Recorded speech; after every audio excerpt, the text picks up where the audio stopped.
ele é um material... Boa noite, Aline. Boa noite a todos e todas aí. Esse material, turma, ele deveria ter sido trabalhado na semana passada, né? E eu sei que, enfim, é muita coisa, muito conteúdo de filosofia e sociologia, e um período por semana fica punk, e aí semana passada a gente ficou falando do idealismo e marxismo. Então hoje o professor vai tentar falar principalmente de Kierkegaard e Nietzsche, tá certo? Então a gente está entrando aí, ó, essa semana 11, tá? Mas está escrito aula 10 porque deveria ter sido trabalhado já, mas a gente precisa entrar no século XX, tá bom? E nós temos aí, a gente está com 2 semanas de contagem, então, se eu conseguir conversar com a Roberta e tentar fazer algum aulão novamente para tocar o barco, sem me dar piripaque, né? Porque o aulão que eu fiz me deu um piripaquezinho assim, mas sem me dar piripaque, tentar trabalhar aquilo que eu não consegui trabalhar, tá certo? Então, hoje, a ideia é Kierkegaard, Nietzsche e, se der tempo, eu preciso voltar nisso aqui, os pilares da sociologia. Não para falar de Marx, porque Marx a gente já falou um monte, mas para falar dos outros. Então vamos começar, tá bom? E a Roberta vai fazer psicologia. Roberta, tu vai passar, Roberta. Tu tá firmezinha, comprometida. Muito bem. Isso aí. Gente, esses filósofos, eles estão inaugurando a crítica. Vamos botar grandão aqui para nós. Esses filósofos estão inaugurando algo que a gente chama a crítica da razão, tá certo? Então, o início do século XX, final do século XIX e o início do século XX, já está ocorrendo dentro da filosofia uma descrença à ciência, uma descrença ao progresso, uma descrença à razão como caminho. Então, é uma descrença ao positivismo, é uma descrença ao iluminismo. Então, vai surgir algumas escolas filosóficas que já vão criticar. Por exemplo, o romantismo é uma escola que tu estuda, também dentro da literatura, mas o romantismo, aqui dentro da filosofia, ele nasce para criticar o iluminismo que botou para baixo do tapete as emoções e apenas se atentou, apenas priorizou a razão. Então, esses filósofos, eles estão batendo nesta tecla, que a razão se tornou instrumento de dominação, instrumento de alienação. Então, se as escolas filosóficas do passado criticavam a religião porque tentava dominar a mente, e aí depois da religião vem a ciência experimental, todo o progresso científico, como se fosse algo que nos libertaria, né? Libertaria a nossa mente das religiões. Então, o que acontece? A própria ciência, o próprio progresso da razão, também agora no final, ele está servindo como instrumento de dominação. E quem vai falar mais forte isso é a Escola de Frankfurt.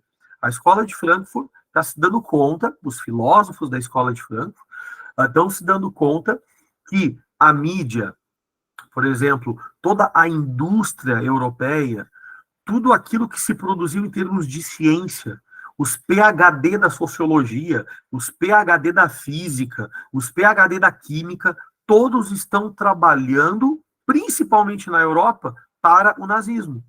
Então, o nazismo, ele não é de um louco Hitler, não, é de um extremamente racional Hitler, pessoas que usam todo o processo evolutivo da razão, ok? Evolutivo entre aspas aqui, mas todo o progresso da razão para dominar, para matar, para diminuir parcelas, né, de etnias, para exterminar. Então, esses filósofos, eles são os descrentes. Em Deus, nem todos, mas na razão, todos eles. E um dos primeiros que a gente vai trabalhar aqui é o Kierkegaard. Então, o que eu preciso, dentro deste filósofo aqui, trabalhar, entender, concordar ou discordar, né? A gente sabe que o Kierkegaard, ele é um filósofo extremamente pessimista, assim como Schopenhauer, assim como Nietzsche, assim como os existencialistas todos, então Heidegger, Sartre, esse grupo de filósofos existencialistas, Albert Camus, então eles têm um recado extremamente coaching positivista, no sentido de que, cara, dá para ser feliz. Todos eles vão te dizer isso. Olha, dá para ser feliz, dá para tu ter sucesso na vida. Mas, por outro lado, a maioria não vai ser feliz. A maioria não vai ter sucesso na vida. Então, esses filósofos vão dizer para ti, olha, tu vai te destacar entre vários que, infelizmente, não irão se destacar. Então, eles têm essa característica de certo modo semelhante. Então, o Kierkegaard, ele é um cara pessimista e ele é o primeiro filósofo aí, um dos pais do existencialismo, e uma das características dele, diferente do Albert Camus, diferente do Nietzsche, é que o Kierkegaard, ele é um cara religioso, espiritualista, assim como Schopenhauer também era. Então, esses filósofos que são, de certo modo, espirituais, religiosos, eles vão, sim, colocar dentro da sua filosofia esse aspecto mais espiritual, diferente dos outros que são ateus, que não irão colocar. Apenas colocarão dentro das suas filosofias a característica da existência concreta do ser humano.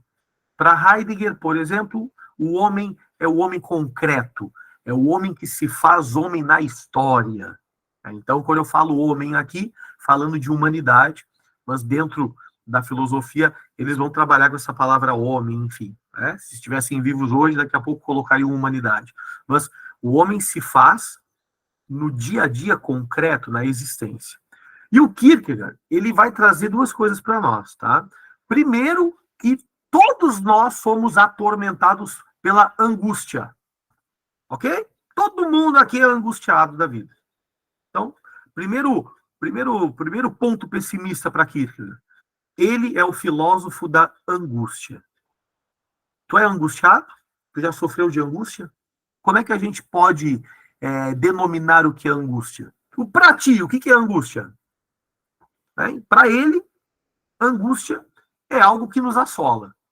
Não tem como viver sem, ao lado, estar também angustiado com alguma coisa.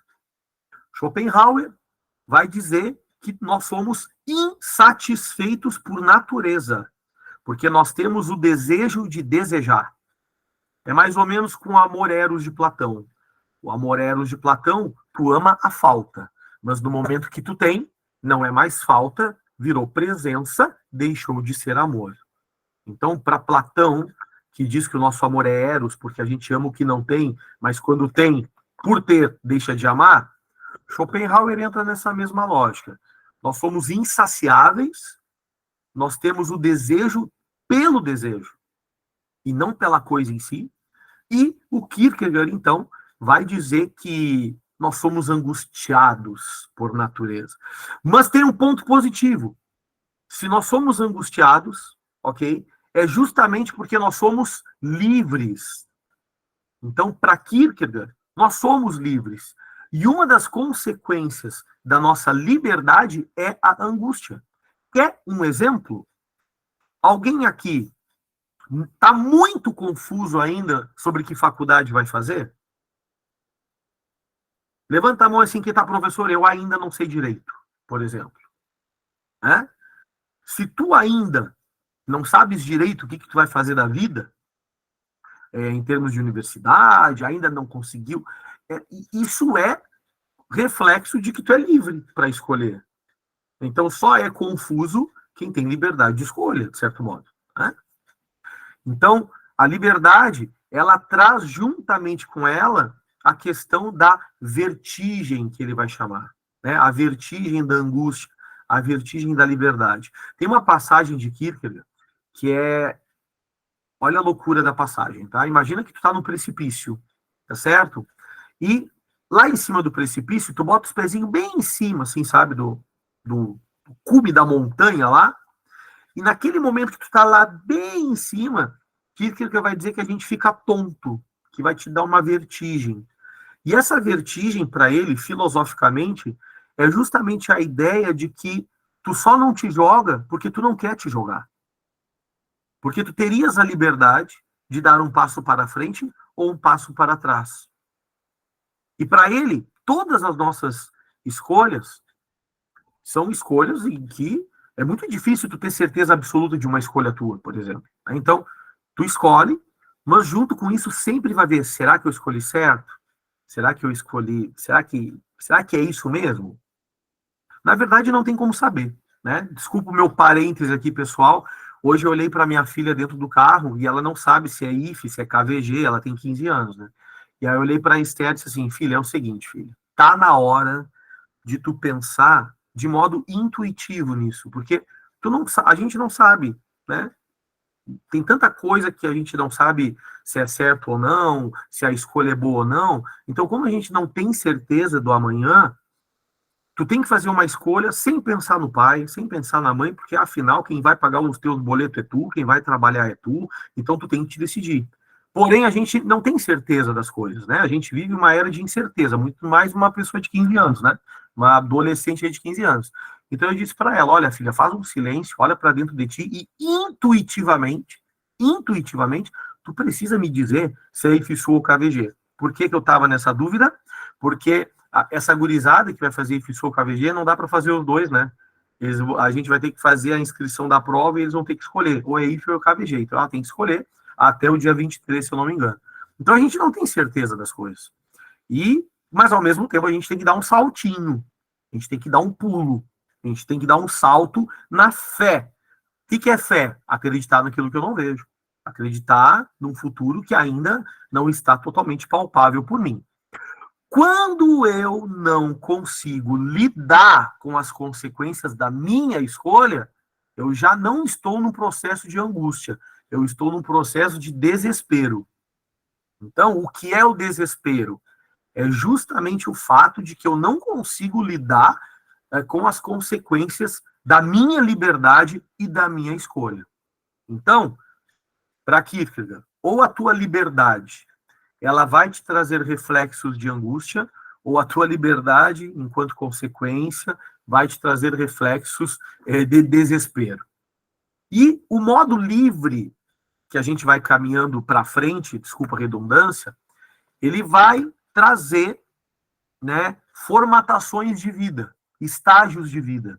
E aí eu não sei se alguém já ouviu falar sobre isso, né? Antes disso, né? Aqui, ó, qual é o objeto filosófico de Kierkegaard, né? É o ser humano. Ele está focado na existência do ser humano, tá certo? Só que para ele, o modo como a gente caminha, turma, faz com que a gente acabe fundando em nós dimensões de vida, estágios de vida. E isso para Kierkegaard é uma das coisas mais assim, ó, mais estudadas, enfim. Então, quando a gente fala de Kierkegaard, a gente acaba trabalhando bastante sobre os 3 estágios da existência para ele, ou eu chamo das 3 dimensões da vida, ou o que é a ética para Kierkegaard, né? Quais são os caminhos éticos para ele, tá? Quando eu falo caminhos éticos, eu não estou dizendo que ele concorda tanto com os 3 assim. Tem, por exemplo, o religioso aqui que tu está vendo, ele vai dizer que é o melhor, e a gente vai entender. Só que para Kierkegaard, turma, o modo como a gente caminha, ele vai fazer com que a gente crie em nós 3 dimensões, tá? Que para ele não se combina. Kierkegaard, ele vai dizer o seguinte: ou tu tem uma vida estética, ou tu tem vida ética, ou tu tem vida religiosa. É o que ele vai dizer, porque para ele não dá para misturar. Enfim, embora hoje tu pode até pensar, professor, mas sei lá, eu acho aí que eu sou estético e ético, professor, eu acho que eu sou ético e religioso, enfim, né? O que seria uma vida estética? Uma vida centrada mais no prazer, né? O prazer do corpo, o prazer dos teus sentidos. Né? Então, o que seria uma vida estética? Aquele que só pensa no prazer. O prazer de comer uma boa comida, né? O prazer de beber uma boa bebida, o prazer de namorar, o prazer de sair numa festa e encher a cara, né? O prazer estético no sentido de cuidar do corpo. Sei lá, pessoas que ficam 2 horas por dia na academia e faz o cardio todo dia, pessoas que são, assim, ó, fiéis no cuidado do corpo, porque isso também traz um prazer. Então, pessoas focadas no prazer. Por outro lado, algumas pessoas que para ele vai entender que o caminho ético é melhor do que o estético, seria um equilíbrio já. Então, um equilíbrio entre o teu prazer exterior, mas algumas questões morais que tu mesmo te cobra, ou seja, a tua responsabilidade diante dos fatos da vida. Então, eu digo assim, né, que o professor tem 40 anos, mas eu, dos 15 até os 21, eu vivi e dei trabalho para minha família, gente. Uma vida totalmente estética. Mas assim, ó, foi vida louca. Mas aos poucos eu fui me organizando. Nietzsche foi embora da minha vida mais ou menos. E aí começou a moral bater na minha porta, dizer, olha aqui, ó, você tem que pagar tuas contas, velho. Vai chegar uma hora que a sociedade vai te cobrar. E aí tu vai fazer o quê? Vai ficar só enfim, vida louca? Vida louca tem tempo curto. Não dá para viver vida louca sempre.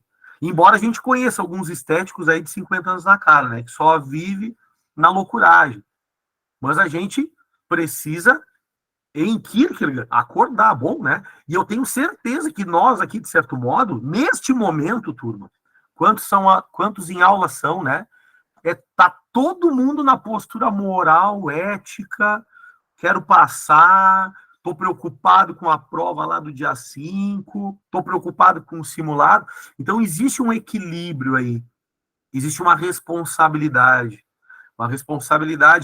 moral. Então, o estético, ele vai tomar todas, se tiver que pegar o carro para ir para casa, ele vai pegar o carro e vai para casa bêbado. Uma pessoa inconsequente. Já aquela pessoa que tem um comportamento mais ético, ele vai entender que ele vai ter que ser o motorista da rodada. Ele não vai pegar o carro se ele tomar um latão na noite. Ele vai para casa, né? Então vai dar o carro para alguém, ou vai de Uber. Quem nunca, né? Vamos lá, turma, assim, ó, pô, fui de Uber para festa. Por quê? Porque eu tô afim de, sei lá, comer uma batata frita, uma cerveja. Então, vou voltar de Uber também. Então, a estética e a ética, pensando em Kierkegaard, né? A sociedade vive partes de vida ética e partes de vida estética. Porém, para Kierkegaard, o religioso é o mais elevado. E quando ele fala de religioso, ele não está falando de igreja, de templo sagrado, tá? Até porque Kierkegaard, ele era um dos caras, ele era religioso cristão, mas ele é um cara que criticava muito a instituição, as instituições cristãs da época. Criticava os templos, enfim, mas ele é um cara, naquele contexto dele, né, um dinamarquês, né, Søren Kierkegaard, um dinamarquês cristão na época. E ele, então, vai dizer que o estágio religioso é o estágio mais elevado, né? Para ele, a nossa angústia é mais aliviada diante de uma relação com Deus, para ele, do que apenas uma relação com os códigos morais, né? Tem uma frase de um padre, quem conhece aí o Fábio de Mello? O Fábio de Mello, ele tem uma frase que eu acho muito legal, né? Que ele vai dizer o seguinte, né? Que aquele que é ateu, aquele que não acredita em nenhuma atmosfera fora daqui, tá certo? Em nenhuma outra dimensão imaterial. Aí o Fábio de Mello diz o seguinte, ó, para quem é ateu, que fique então com a ética de Aristóteles. A ética de Aristóteles é o caminho do meio, né? É o equilíbrio. A ética de Aristóteles é o equilíbrio entre o exagero e a falta. Então é aquela pessoa que é equilibrada em tudo que faz. Sai com os amigos, não vai dar ninguém vai carregar. O cara que vive a ética de Aristóteles, ele vai lá pro bar do Zé, vai tomar uma cerveja e ninguém vai carregar ele.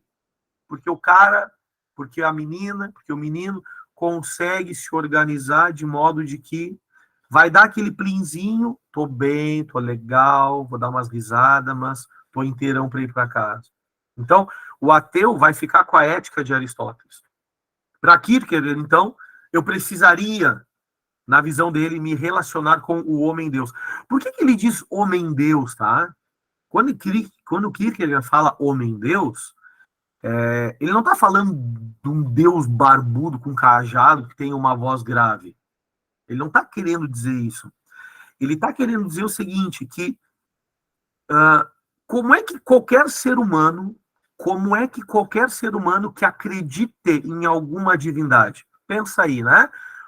Quem é da terreira, como é que convive ou como é que se relaciona com as entidades, com os orixás, com Deus? Quem é cristão, católico, presbiteriano, evangélico, como é que as pessoas se relacionam com a divindade? Porque é uma energia cósmica, vamos pensar.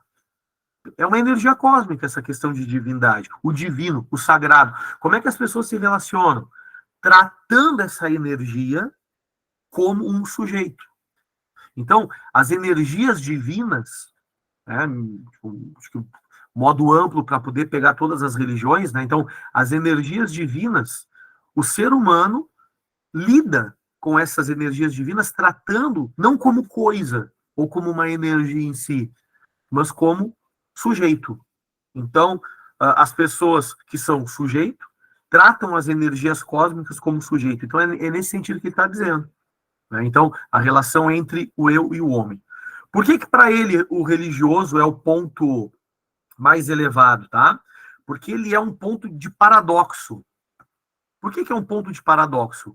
Porque o ser humano, ele sabe que é finito, o ser humano, ele sabe que vai morrer, o ser humano, ele sabe que quando a natureza pega, não há liberdade que consiga mudar a lei da natureza. Então, nós somos frágeis, né? Nós somos, lá no mito do Epimeteu, Prometeu e Pandora, nós somos aquela coisa, criatura construída que não tem habilidade nenhuma, e aí o Prometeu teve que ir lá no Olimpo pegar o fogo para dar para o ser humano ter alguma habilidade.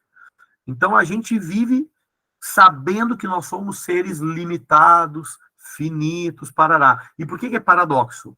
Porque aqueles que acreditam numa divindade, eles estão se relacionando com ao contrário do que é finito, ao contrário do que é pequeno, ao contrário do que é, sei lá, ruim.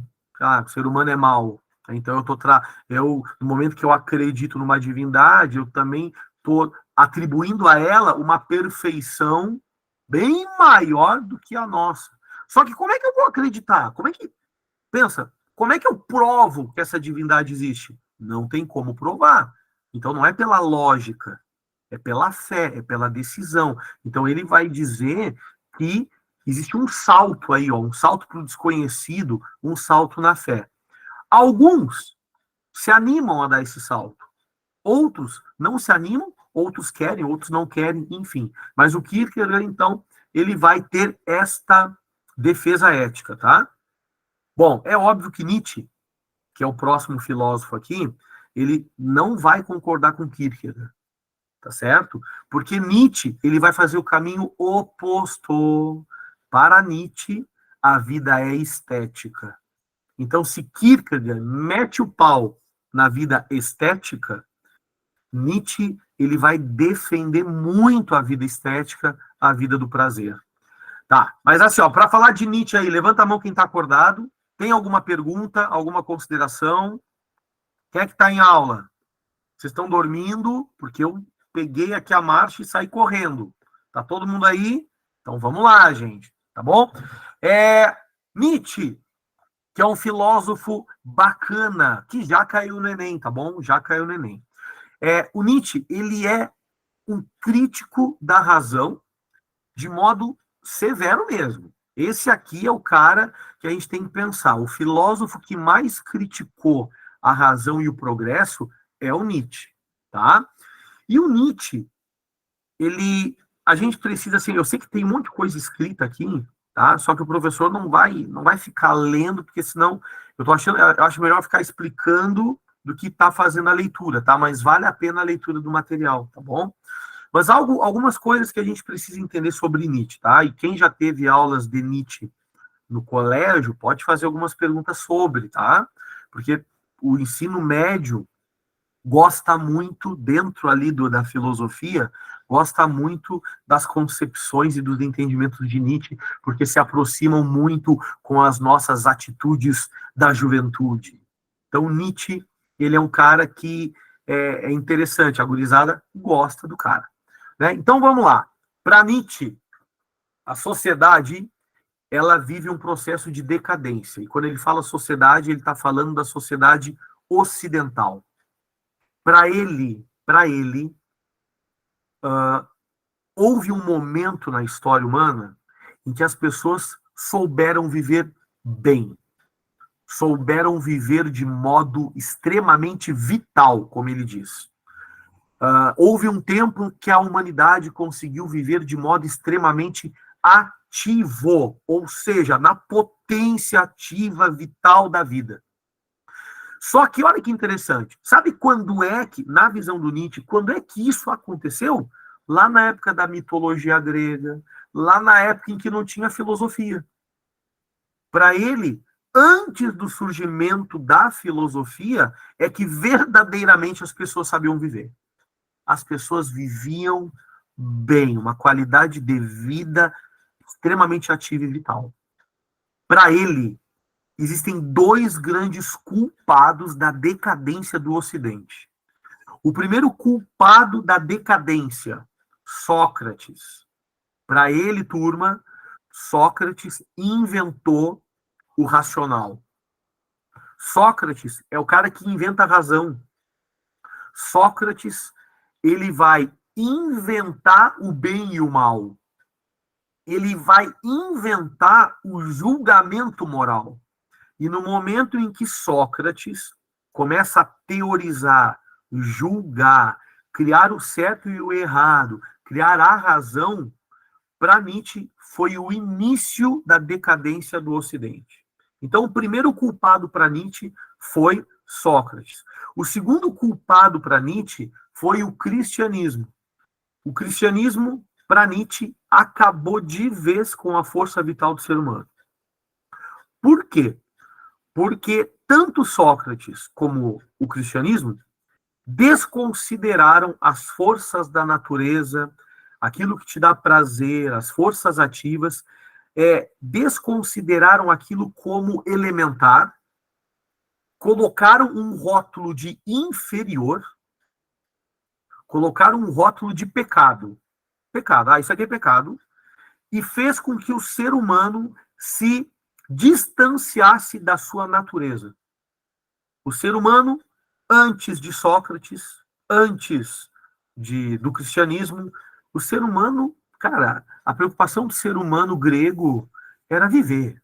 Viver, faço parte do cosmos, né?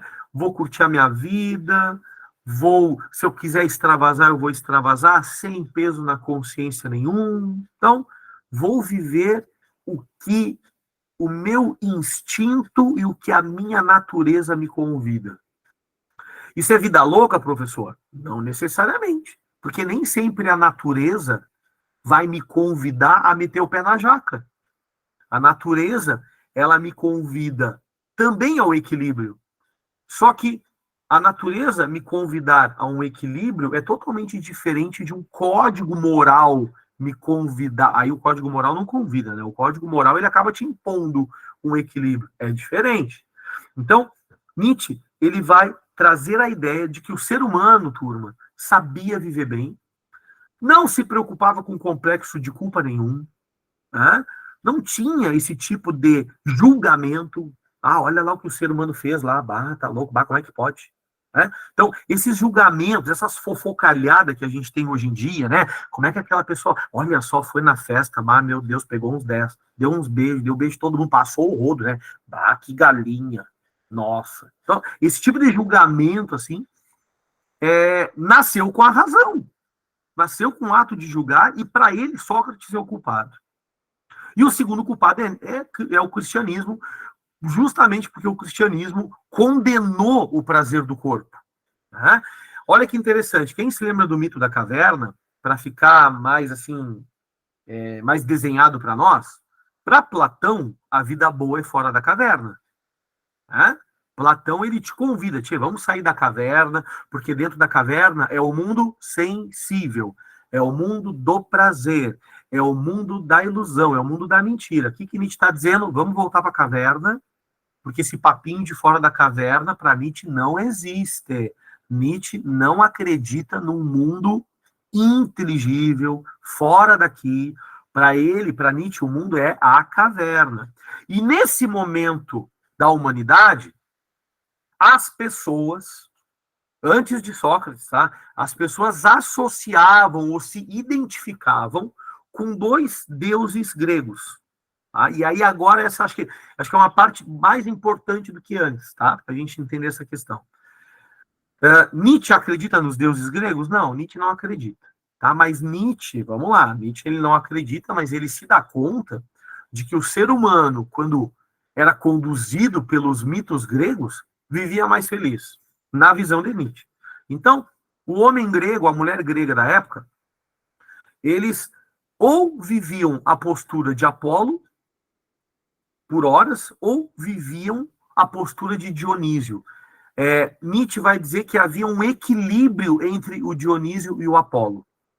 Tá? Então, é como se naquele momento ali todos fossem filhos e filhas destas divindades, e se eu sou filho, né, de Dionísio ou de Apolo, Dionísio e de Apolo, tá? Se eu sou filho deles, eu preciso também me comportar com a postura deles. Então, o que seria o Dionísio, tá, gente? O Dionísio viver uma vida dionisíaca é viver uma vida, então, mais estética, primitiva, no sentido de, cara, primeiro o meu prazer, primeiro aquilo que o meu instinto me convida a fazer, alegrias transbordantes, essa palavra é estranha, mas é essa mesmo, orgiásticos. Então, uma vida de orgias, aventuras, ligadas à arte, dança, embriaguez. Então, as pessoas viviam uma vida dionisíaca. Ao mesmo tempo, as pessoas viviam uma vida de Apolo. O que seria o Apolo? Uma pessoa mais comedida, mais serena, uma pessoa que gosta do caos, mas no dia que tem que ter ordem, vai colocar ordem. Né? Então, vou dar um exemplo bobinho aqui que eu dou para os outros alunos. Imagina que tu tens uma festa no domingo, sei lá, ou no sábado. Sei lá, tem pessoa que vai meter o pé na jaca, vai enlouquecer na festa. Tá, mas no outro dia, é dia, né? No outro dia tu vai ver tua família, no outro dia tu tem que trabalhar, como é que tu vai te acordar? Tu vai conseguir trabalhar? Então, tu consegue viver os dois roteiros na tua vida?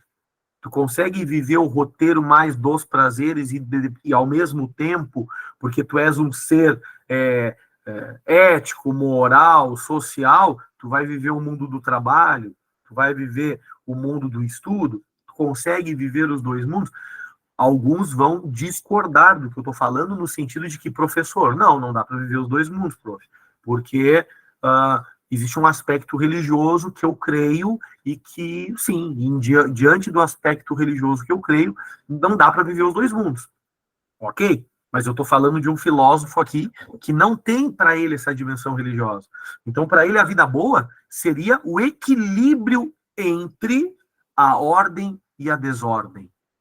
O equilíbrio entre o caos, né? Entre os altos e baixos. Só que o alto e baixo aqui, né? O baixo já é um sentido pejorativo no Ocidente. O que seria baixo para nós? Uma vida dionisíaca. E qual é o problema para Nietzsche, tá? Que o Ocidente riscou do comportamento moral, colocou como inferior a vida dionisíaca. E aí, quando a gente começou a viver só a vida de Apolo, começou, então, os problemas dentro da realidade ocidental. Bom, mas qual é a proposta dele, então? Qual é a proposta do Nietzsche diante do Ocidente? Bom, a proposta dele é que, de certo modo, a gente viva novamente esse equilíbrio. Né? E aí ele vai dar algumas dicas aqui para nós, tá? Bom, aí eu botei aqui de amarelinho, né? Apolo e Dionísio representariam polos opostos de uma dimensão, mas ao mesmo tempo, né? Ao mesmo tempo conflituosa e harmônica. Então, para ele, eu precisaria viver a harmonia entre os dois. Tá? Por que Outra coisa que Nietzsche fala, tá? É algo que a gente chama de genealogia da moral, tá? O Nietzsche, antes de ser filósofo, ele era filólogo. Filólogo. Filólogo vai estudar a semântica das palavras. Olha só. Quem é que está acompanhando? Vou dar um exemplinho aqui, né? Quem é que está acompanhando os conflitos de Israel e Hamas? Quem é que está bem ligado aí? Está procurando saber o que está acontecendo sobre isso? Tipo, joga. Ó, a Roberta tá ligada, tá? Roberta, e os outros também, né, por favor. Vocês já repararam que algumas mídias, enfim, estão com muita dificuldade, umas mais, outras menos, tá? Mas uma palavra que está muito em pauta agora é a palavra terrorista. Tem mídia, por exemplo, que vai com todos os pés, vai chamar Hamas de terrorista. Olha só, eu vou dividir aqui em três, tá? Existe a mídia da direita que vai chamar Hamas de terrorista, e a mídia da esquerda está dividida. Tem uma parte da mídia da esquerda que está chamando Hamas de terrorista, e tem uma parte da mídia da esquerda que não está chamando de terrorista. Mas por que a dificuldade de chamar este grupo que, vamos lá, aí a opinião do professor, tá? Abre parênteses aí, Mauro falando, fecha parênteses. Né? Pô, o grupo entrou lá, invadiu casa, degolou criança, sequestrou, né? Fez de refém, foi numa festa, uma gurizada matou 200 na festa. Então, é um grupo terrorista. Mas por que a dificuldade de nomear isso? E aí, quem quiser escrever, quem quiser falar, fica à vontade, tá, turma, por favor. Né? A Roberta já está trazendo uma outra questão, né? Não concordo com o Hamas, mas acho sim que Palestina é a vítima, ok. A Bianca fala também, Bianca, e depois a Yara fala também. Fala, Bianca. Não, é exatamente o que a Roberta falou. Não é a Palestina acaba sofrendo por causa desses conflitos e o Estado de Israel, o Estado em si, não as pessoas que vivem lá, tem uma política de extermínio contra esse grupo. Então, não é só contra o grupo terrorista Hamas, mas também contra os palestinos, assim como aconteceu com o Holocausto. Sim. E aí a Roberta colocou, né? Para mim, eles não representam a Palestina. Ok. E aí tem vários outros fios, né, aí de raciocínio. A questão do sionismo, Palestina livre, o Hamas se representa ou não, e também concordo com a Roberta, o Hamas ele não representa a Palestina. Existe os atos terroristas do Hamas, existe os crimes de guerra que Israel está fazendo agora, né? Porque Hamas, pelos atos terroristas, matou 1.300 aí, né? Bomba, sequestro, assassinato, extermínio ali. Mas os crimes de guerra de Israel já mataram 3 vezes mais ali, né? Então, tipo, as bombas que tocou. Então, se a gente for procurar vídeos, enfim, né? Com certeza, Liliane também. Hoje, então, assim, se eu não me engano, tá? Se eu não me engano, aí vocês pesquisem aí para ver se eu estou falando a verdade ou não. Mas 25% hoje daquele território é Palestina, 75% hoje daquele território é Israel. Então, tem todas essas questões juntas, né? Mas a dificuldade hoje que a mídia está, sabe, acho que parece que tem medo de chamar o Hamas de terrorista, porque vai agredir, de certo modo, a Palestina, e daqui a pouco isso não tem nada a ver. Olha, a Palestina é uma coisa, o povo da Palestina é uma coisa, o Hamas, o que está fazendo é outra, mas a dificuldade. E olha que interessante, tá? Os Estados Unidos já chamou, em tempos passados, o Nelson Mandela de terrorista. Ok? Então, mas por que eu bati nessa tecla, tá? Nietzsche, ele é um filólogo, porque ele começou a se dar conta do seguinte, e aí vamos lá, turma, eu sei que a gente está cansado, mas o professor precisa falar isso, tá? Peraí, antes disso que tem a Yara com a mão levantada. Quer falar, Yara? Não, prof, não quero falar, estou só ouvindo, estou escrevendo só. Boa, Eu tá não. certo. Então, assim, ó, vou tentar explicar e não me perder aqui, tá? O entendimento de bem e mal, o entendimento de certo e errado, ok? Ele é cravado, ele é gravado, ele é carimbado na nossa sociedade, na verdade, por causa de um confronto semântico das palavras. Então, por exemplo, eu posso pegar uma palavra, vou trazer Foucault agora, tá? Foucault, ele, influenciado por Nietzsche, ele pesquisou a palavra loucura, por exemplo. E Foucault, ele se deu conta do seguinte, que em determinados momentos da humanidade e da história, a palavra loucura começou a ter significados diferentes. Então, o louco da Idade Média, por exemplo, não é o louco da Idade Moderna. E o louco da Idade Moderna não é o louco contemporâneo. Então, a cada tempo histórico, a gente olhou para a palavra loucura e nós demos um significado diferente. Tá, mas diante de todos os significados, qual é o que fica? Aquele que teve mais poder para ficar. Então, existe um conflito semântico. Dentro da mesma palavra, existem várias interpretações e existe um conflito dessas interpretações. Então, para Nietzsche, o nosso entendimento de certo e errado nada mais é do que, ok, palavras, significados, signos interpretados, ok, dentro de um conflito de poder ali. Vários significados da mesma, né, do mesmo eixo, da mesma palavra, do mesmo símbolo, disputando a hegemonia para descobrir, né? Bom, essa palavra vai ter esse significado. Então, ele se deu conta que o nosso entendimento de moral, de certo e errado, ele não vem de Deus, ele não vem do infinito, ele não vem do absoluto, ele vem, sim, de um conflito da própria sociedade, interpretando se aquilo é bom ou mal, certo ou errado. E ele vai começar a se dar conta de que não é Deus dizendo que aquilo é pecado ou não. Não, é o ser humano. E por que o ser humano começou a olhar para o corpo dele? Por que o ser humano começou a olhar para o próprio prazer e começou a dizer que esse prazer é errado? Fala, Yara. Não, nada, desculpa, você estava perto. Então, turma, muitas das coisas que a raça humana deixou de fazer, e coisas dionisíacas, tá? Muitas forças vitais, forças ativas, muitos comportamentos dionisíacos que hoje a raça humana entende como errado. Nietzsche vai se dar conta que o que está por baixo disso, né? Qual é o que está por trás dessa construção? Medo, ressentimento, complexos de culpa. E esses medos, esses ressentimentos, esses complexos de culpas, acabou criando na sociedade um comportamento ascético. E o que seria o comportamento ascético? O teu controle, o controle do teu corpo, o controle da tua mente.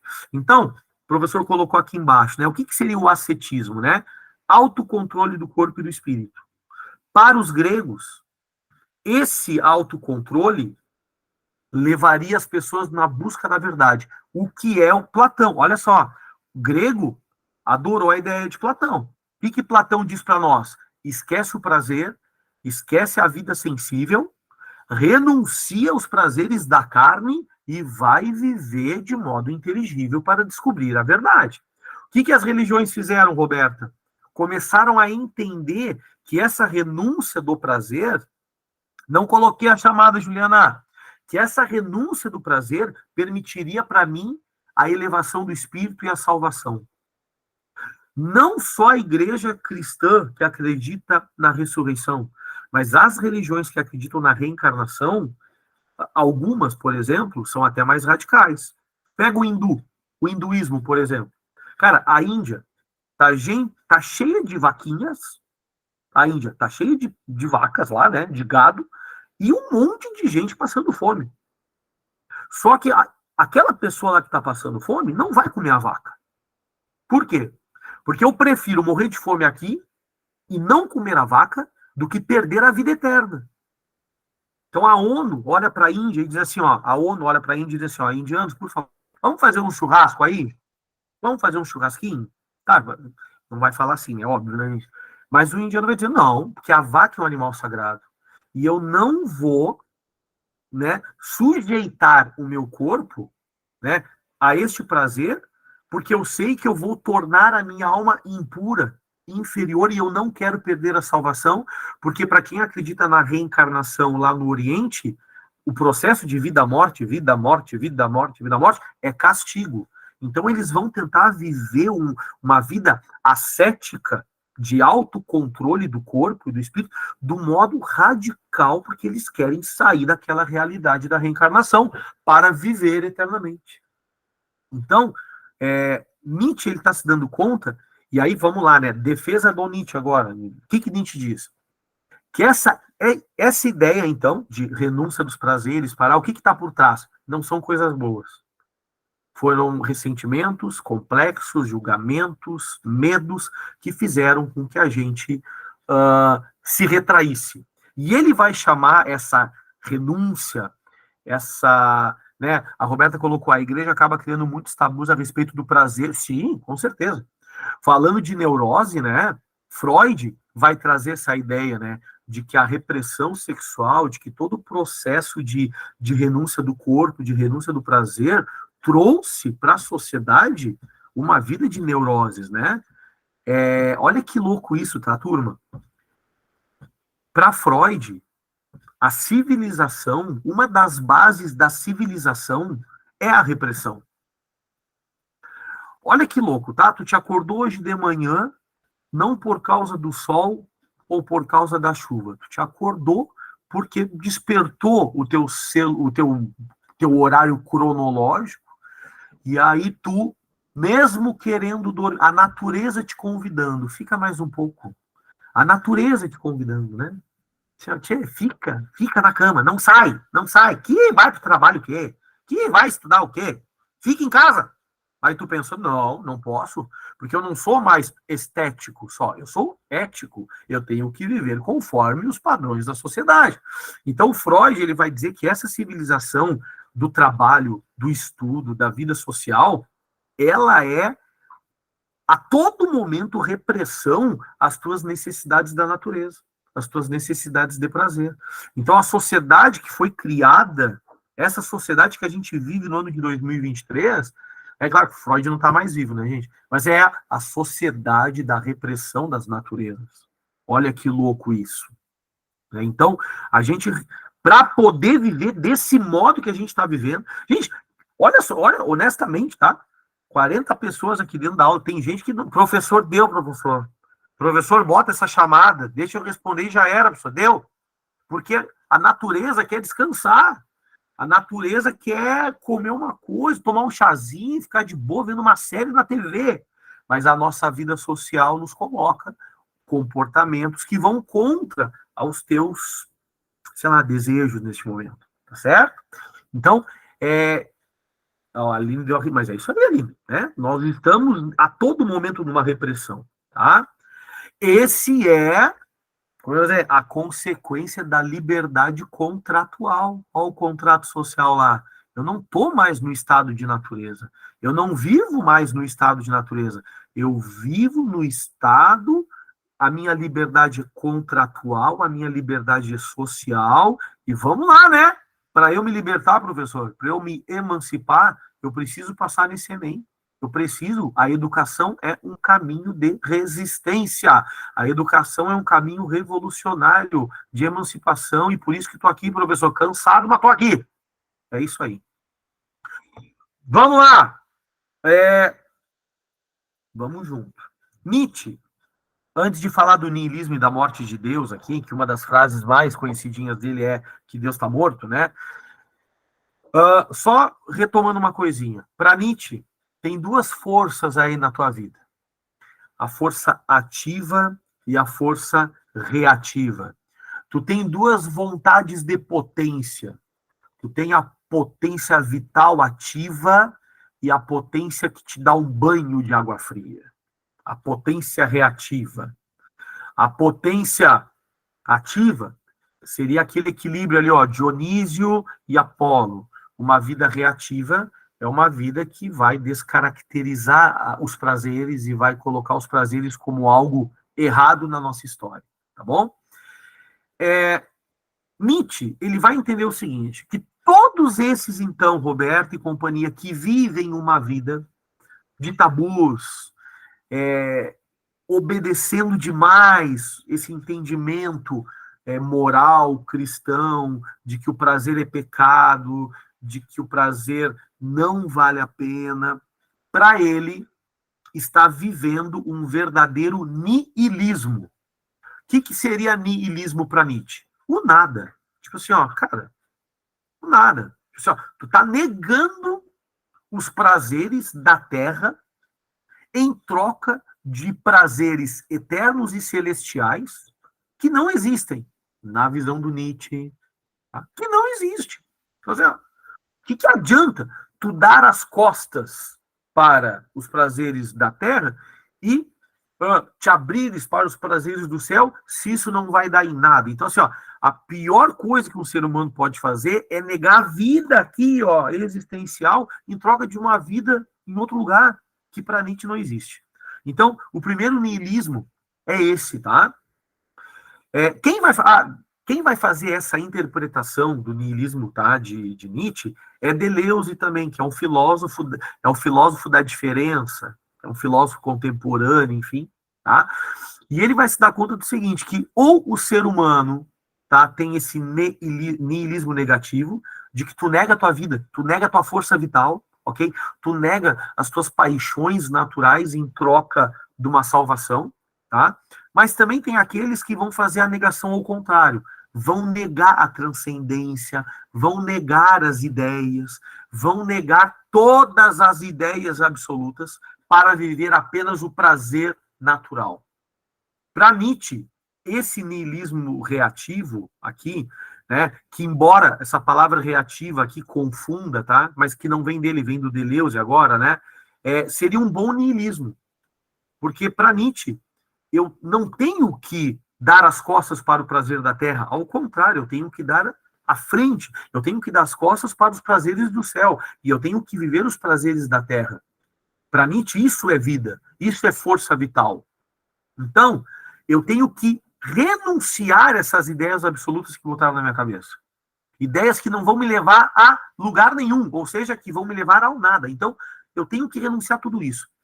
O que significa renunciar todas as grandes ideias? Ok?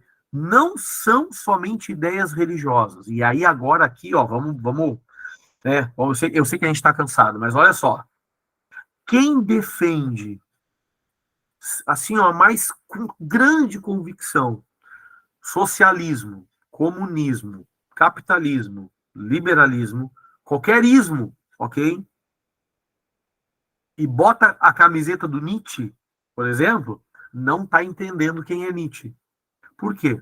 Porque Nietzsche, ele é conhecido como, né, o filósofo do martelo. Nietzsche é conhecido como ele mesmo se diz, né, eu sou uma dinamite, porque Nietzsche, ele é contra a todas as ideias. Tem um livro dele chamado Crepúsculo dos Ídolos, que ele vai... O que é o ídolo, tá? As nossas grandes ideias que inauguraram a humanidade. Todas as grandes ideias. Então ele pega todas as ideias e arrebenta com todas elas. Todas elas, ele arrebenta. Tá, mas, professor, se ele arrebentar com todas as ideias, o que vai sobrar? O nada de novo. Tá, mas dá para viver sem nenhuma grande ideia? É meio paradoxal isso, né? Porque no momento que eu digo que dá para viver sem nenhuma ideia, isso já é uma ideia. Então a gente pode brincar um pouco aí, ó, que para Nietzsche, qual é a ideia? De que não existem ideias. Para Nietzsche, qual é a verdade absoluta? Que não existem verdades absolutas. E se não existe verdades absolutas, o que me resta nesse mundo? Vai viver a tua vida vital, ativa, de prazer. Essa vida vital, ok? De potência, que não leva em conta códigos morais, coisas, se tu fizer isso, tu vai para o inferno, ok? Essa vida, então, extremamente autêntica, tá? Olha, cara, eu vou fazer o que a minha natureza me convida. E ponto. Né? Essa postura diante da vida, ele vai chamar, lá na linguagem dele, de moral do forte, moral do Senhor. E aqueles que estão submissos a uma vontade, não posso fazer isso que está errado, não posso fazer isso que Deus não deixa, né? Pessoas que, e vou fazer um parênteses, né? Respeito a todas as religiões, tá, gente? O professor está dando aula sobre Nietzsche, tá? Então, estou falando do pensamento dele. Então, todos aqueles que são retraídos, sabe? Eu não posso fazer isso porque não dá, sabe? Aquela coisa mais, sei lá, reativa mesmo, sabe? Para ele, ok? Isso é moral do fraco. Ele vai chamar essa moral de fraco, moral do rebanho ou moral do escravo. A palavra escravo aqui é em que sentido, tá? No sentido de que tu é escravo ao sistema religioso. Escravo a um sistema moralista que diz que a vida natural é pecado, é errado. Ok? Bom, vem comigo aqui rapidinho, turminha. Quantos minutos? Que horas são? Eu sei que deve estar quase 10 horas, né, gente? Quase 10 horas. Mas é uma vez por semana. Não chora. É uma vez por semana. Tinha que ser 2 vezes por semana. Moral dos senhores. Para ele é a boa moral. É a vida, força, saúde, o impulso, a vontade de tu passar no Enem, a vontade de tirar 1000 na redação, aquela personalidade poderosa, a pessoa que tem bravura, que tem vida. Olha que louco, alto nível de exigência consigo mesmo e afirmação da vida. A vida naquilo que a tua intuição te convida a fazer. Perfeito? E o que seria a moral do fraco para ele? Seria... e aí a gente pode enlouquecer aqui, né, cara? Mas será que eu concordo com isso, professor? Olha as palavras que ele vai usar. É a moral dos miseráveis, fraquezas, doenças, fracassos, degenerados, dos fracos, dos inseguros que não têm confiança na vida. E aí, como são inseguros, como não têm confiança na vida, disfarçam a fraqueza colocando sentimentos de compaixão, humildade, penitência, paciência, submissão. Seria a moral dos ressentidos, opondo-se a tudo que é superior, ou seja, prega igualdade, moral, utilitarista. Então é uma pessoa medrosa, uma pessoa que não consegue vencer na vida porque tem medo ou porque não acredita. Uma pessoa que tem pouca fé de que pode vencer as coisas. Então, para Nietzsche, isso é a moral do fraco. Qual é o problema disso também? Que, historicamente, e aí eu vou fazer uma pergunta aqui que vale 1 milhão, tá? Para Nietzsche, a maioria... Por favor, gente, quem está dormindo acorda agora. Ó, pergunta de 1 milhão. A maioria da sociedade do mundo, para Nietzsche, vive a moral do forte ou a moral do fraco? A maioria da sociedade. Muito bem. Por causa disso... E aí agora palavras do Nietzsche, tá? Professor, acabei de chegar de um culto, meu irmão foi ordenado pastor na Assembleia de Deus. Parabéns, Liliane. E eu falando aqui do Nietzsche contra a igreja, né? Ê, Glória! Minha querida? Olha os conflitos de ideias maravilhosos. Querida? Muito bem. Mas olha só. Sim, não? Tranquilo, Liliane. E eu respeito muito, tá? Eu respeito muito essas questões espirituais aí, porque o professor também tem a vibe dele também, e respeito quem não tem, enfim, tá todo mundo junto. Mas, olha só, a maioria, para Nietzsche, vive a moral dos fracos. Qual é o problema disso? Que, como a maioria vive isso, a maioria vai olhar para a minoria, que é forte, vital, bravura, parará, e vai categorizar a minoria de fracos, metidos, errados, arrogantes. Vem cá, o nerd, a nerd, o CDF, a CDF das antigas, muitas vezes sofria bullying da maioria da turma. Quem é que estava errado? Era aquela pessoa que estava lá comportada, estudando, todo mundo enlouquecendo, mas aquela pessoa ali, ó, estudando, comprometida, muitas vezes sofria bullying porque tirava 10 em tudo. Olha que louco isso. A pessoa sofre bullying porque tira 10 em tudo. Fala, Bianca. Pode falar. Não, é que eu queria tirar uma dúvida que essa visão que Nietzsche tem a respeito do que é ser fraco e forte, na nossa sociedade é sempre vista por uma terceira pessoa, uma pessoa que não é da que está ali no meio, certo? Tá, fala Porque mais, fala mais. Uma terceira pessoa julgaria isso, tu tá dizendo? uma terceira pessoa julgando isso, porque a partir do momento que a partir do momento que não tem uma terceira pessoa para julgar o que é ser fraco, o que é ser forte nessa questão, pode surgir dos regimes que a gente conhece, por exemplo, o terraplanismo, que eles acreditam que eles são os fortes, eles que são os pensantes e que todo mundo é burro, que está errado, ou até regimes totalitários como o nazismo, o fascismo e por aí vai. Sim. Olha só, para Nietzsche, a base do conhecimento, olha que louco isso, tá? Para Nietzsche, a base do conhecer é o medo e a insegurança. Então, o que faz as pessoas a elaborarem ideias, criarem teorias, elaborarem regimes totalitários, porque o que é o regime totalitário? É alguém que acredita numa ideia tão absoluta e fundamentalista que aquela pessoa quer impor a todos que não acreditam. Então, todo regime totalitarista. Fala, minha filha. Tá, pega lá, pega lá. Então, essa é a minha pequena que está passando. Todo o regime totalitarista, ele está por trás daquela ideia do rei filósofo de Platão. O que é o rei filósofo de Platão? O filósofo chegou na verdade absoluta e agora, como ele tem certeza da sua verdade, ele vai colocar a goela abaixo, ele vai impor a todo mundo a sua verdade, porque ele tem que fazer isso. Porque já que ele foi iluminado com a verdade, ele tem que salvar os ignorantes que não foram contemplados com a verdade. Então, um regime totalitário, Bianca, é isso. Eu tenho uma verdade tão severa para mim que eu vou impor aos outros. Só que olha que interessante, para Nietzsche, né, essa verdade, essa busca desenfreada por sabedoria, conhecimento, parará, vem da insegurança e do medo. Então, para ele, a vida seria o oposto.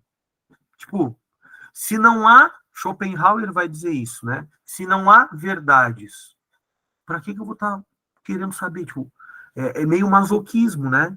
Tipo, Schopenhauer, turma, que eu não fiz coisinha de Schopenhauer aqui, mas vale a pena trazer. Schopenhauer, ele vai dizer que nós temos um desejo irracional, anterior à razão, de buscar as verdades sobre as coisas.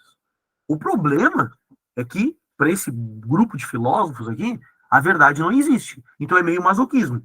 Tipo, eu me convido a descobrir algo, a querer saber de algo, mas que no fundo não existe. Então, o que me resta fazer? Cara, dá a volta, esquece essa busca louca por verdade e vai viver a vida boa. E sabe o que isso me faz me lembrar? Eu sei que, bom, estou extrapolando o tempo, tá? 10 horas. Que me. Desculpa, gente, eu já vou parar, pelo amor de Deus. O mito de Adão e Eva. O mito de Adão e Eva. Olha que interessante, né? Adão e Eva foram expulsos do paraíso quando comeram a árvore do fruto proibido. E aquela árvore do fruto proibido era a árvore do conhecimento. E aí, olha que louco, Nietzsche, tá? Ele é um cara que vai criticar o cristianismo, enfim, vai meter pau. Nietzsche só não critica Jesus Cristo. Olha que interessante. Nietzsche, ele fala mal do cristianismo, só que ele não fala mal de Jesus, e inclusive ele vai dizer que Jesus era um cara que tinha força vital. Jesus, ele viveu, na cabeça do Nietzsche, Jesus, ele viveu a vida boa, no sentido que Nietzsche está falando. Tá, mas quem é que esculhambou o cristianismo? Foram os seguidores de Jesus. Tem uma frase de Nietzsche que ele vai dizer que o único cristão morreu na cruz, o resto é tudo o resto. O único cristão de verdade morreu na cruz para Nietzsche. Então, mas essa mitologia cristã ali, judaica, olha que louco, Adão e Eva foram expulsos do seu paraíso, enfim, do jardim do Éden, depois que foram atrás do conhecimento do bem e do mal. E Nietzsche, dentro da sua filosofia, está dizendo a mesma coisa. Cara, as verdades têm que acabar. E aí, qual é a frase que ele usa para dizer isso que eu estou falando, tá? Deus está morto. O que significa a frase dele, Deus está morto? cara, que as grandes ideias da humanidade, elas estão se acabando. Por quê? Porque a gente está cansado dessas grandes ideias. Para Nietzsche, a raça humana cansou. A raça humana não aguenta mais. E aí, mesmo assim, me surge uma teoria do terraplanismo. Então, mas Nietzsche, na ideia dele, vai dizer assim, cara, a gente não aguenta mais grandes ideias. A gente quer viver uma boa vida. Com força, com vitalidade, respeitando e amando aquilo que a natureza te convida a fazer. E não com esses códigos morais aí que muitas vezes vão contra a nossa própria natureza. Então, isso significa, então, viver com vontade de potência. Isso significa, para Nietzsche, ser o além-homem ou o super-homem, né? Que hoje em dia, daqui a pouco, ele falaria super-humanidade, além da humanidade, ele traria outras ideias, tá? Então, para Nietzsche, turma, seria isso, tá? E, só uma coisa, a última coisa aqui, eu juro, o eterno retorno. Alguém aqui já ouviu falar do eterno retorno? Alguém já ouviu falar? Eterno retorno? Tá, e aí eu vou até tirar agora aqui para olhar para vocês agora. Pelo menos para as Pokébola aqui, né? Muito bem. E para cá, e aí eu já vou colocar a chamada aqui, tá tudo? Colocar a chamada, porque eu não botei a chamada ainda. Tô sugando aqui a vida de vocês hoje. Tá, mas o Nietzsche eu precisava falar completinho dele, né? Deixa eu pegar aqui só a chamada, tá? Deixa eu pegar a chamada aqui. Mas o eterno retorno, turma, é uma ideia de Nietzsche muito interessante. Tá? Que, inclusive, o professor, dentro da sua terapia, né? Tipo, a minha psicóloga, ela trabalhava comigo dentro da terapia a ideia do eterno retorno. Gente, a ideia do eterno retorno é o seguinte, tá? Nietzsche acredita, gente, que tudo está em constante ciclo. Nietzsche, ele tem uma ideia de que tudo está em ciclo, ou seja, existe um infinito aí, e aí vamos lá, professor, mas ele não acredita em... Tá, ok, né? Coisas metafísicas, enfim. Mas Nietzsche acredita, tá, que essa natureza, tá, ela é cíclica, ok? Cíclica. Tipo a lei do retorno, Liliane. Tá assim, não tá sempre, tá? Só que a lei do retorno é na própria vida nossa, né? Tipo, aqui se faz, aqui se paga. Nietzsche, ele não tá falando sobre isso, tá? Então eu vou direto ao ponto. Imagina que, a questão é essa agora, tá?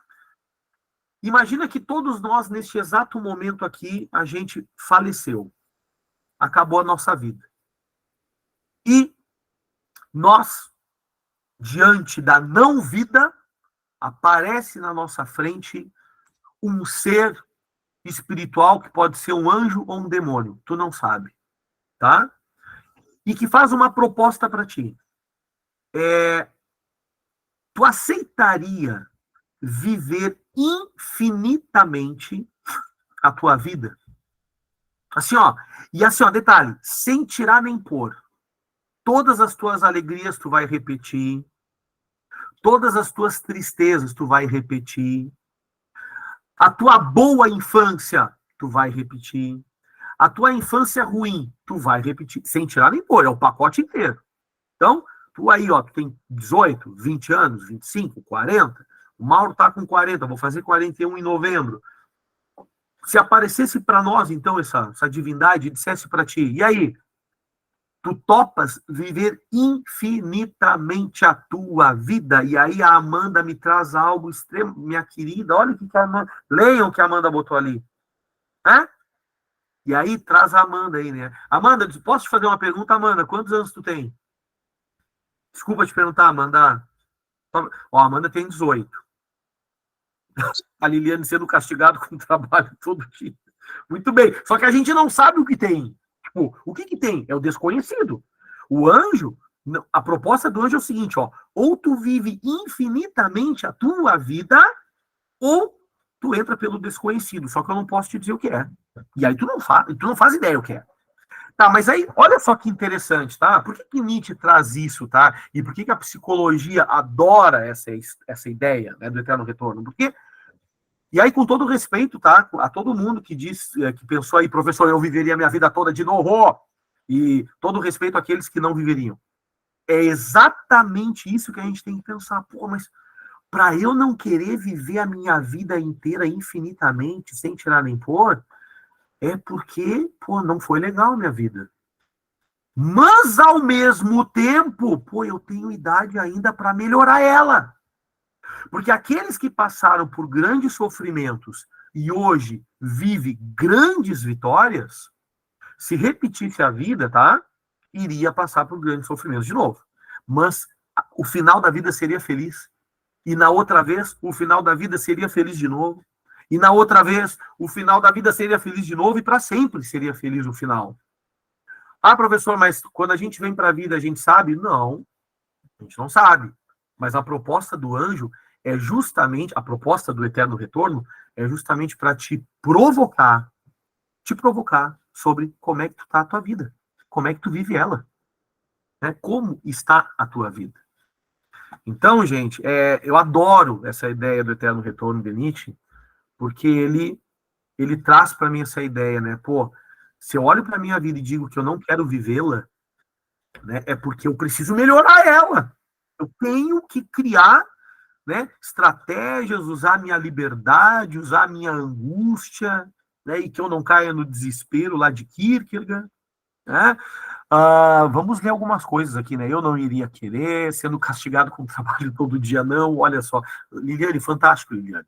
E aí, minha querida, desculpa eu falar isso para ti, né? E aí, ó, tá? Esse é o momento em que tu vai ter que refletir em que sentido, né? Pô, a gente vai passar 30 anos fazendo a mesma coisa, né? 30 anos com o mesmo trabalho. Então tem que ser uma coisa massa, tem que ser uma coisa que não te canse tanto, tem que ser uma coisa assim que tu te acorde de manhã com vontade de acordar. Porque tem pessoas, sim, né, Liliane, que odeiam o trabalho que tem. E estão ali só porque tem que pagar boleto. Mas é para isso que a gente está vivo, é para isso que a gente estuda, para sempre melhorar, para que um dia, Liliane, tu consiga tirar esse peso um pouco, né, do trabalho. Todo trabalho é cansativo, é óbvio, né? Não estou romantizando aqui o meu trabalho, né? Mas gosto muito do que eu faço, e nesse sentido, as coisas podem se tornar um pouco mais leves, né? É isso, muito bem. Mas vamos lá. A gente não tem que sobreviver, a gente tem que viver. A gente tem que viver, perfeito. E a gente tem liberdade para isso, né? E vamos tentar trabalhar para que todo mundo um dia possa responder: eu viveria infinitamente a minha vida de novo. Tá bom, turma. É isso aí. Desculpa o horário, né? Porque assim, ó, sacanagem do professor levar vocês até 10h15, tá? Deixa eu ver aqui, peraí. Ai, meu pai. Desculpa, gente. Peraí, copia e salva aqui. Aí, ó, foi. É isso aí, Amanda.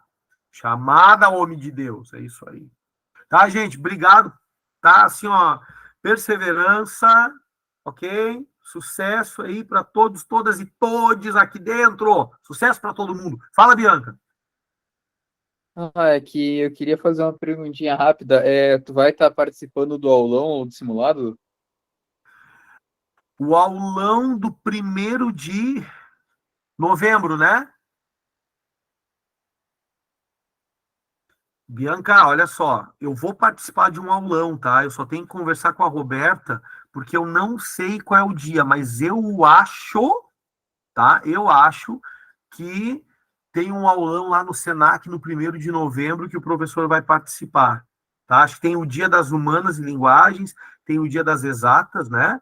E o professor vai estar no aulão, eu só tenho que conversar com a Roberta, tá? E a função do simulado, o simulado é no final de semana, né? Gente, sábado de manhã eu tô dando aula. Eu não sei, o simulado é sábado à tarde. Gente, eu tô perdidaço. Dia 22 que dia cai? Dia 22.